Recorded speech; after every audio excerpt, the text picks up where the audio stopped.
The nominees for Best Lead Actress are Mia Wasikowska for Alice in Wonderland. I try to believe in as many as 6 impossible things before breakfast. Count them, Alice. 1. There are drinks that make you shrink. 2. There are foods that make you grow.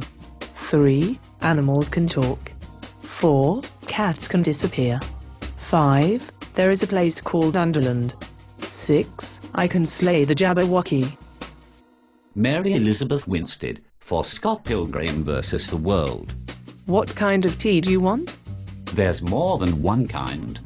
We have blueberry, raspberry, ginseng, sleepy time, green tea with lemon, green tea with lemon and honey, liver, disaster, ginger with honey, ginger without honey, vanilla, almond, white truffle, blueberry, chamomile, vanilla, walnut, constant comment, and Earl Grey.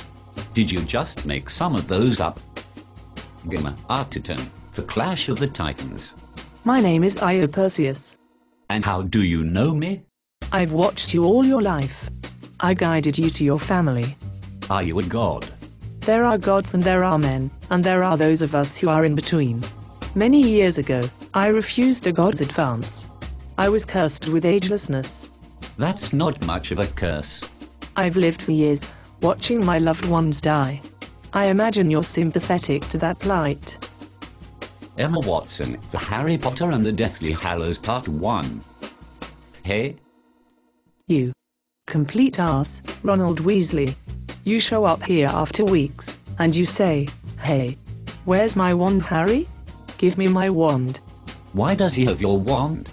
Never you mind why he has my wand. Georgie Henley for the Chronicles of Narnia, Voyage of the Dawn Treader. An infallible spell to make you the beauty you've always wanted to be. Susan, what are you? I'm beautiful. Lucy. Arslan. And the winner is Emma Watson for Harry Potter and the Deathly Hallows Part 1.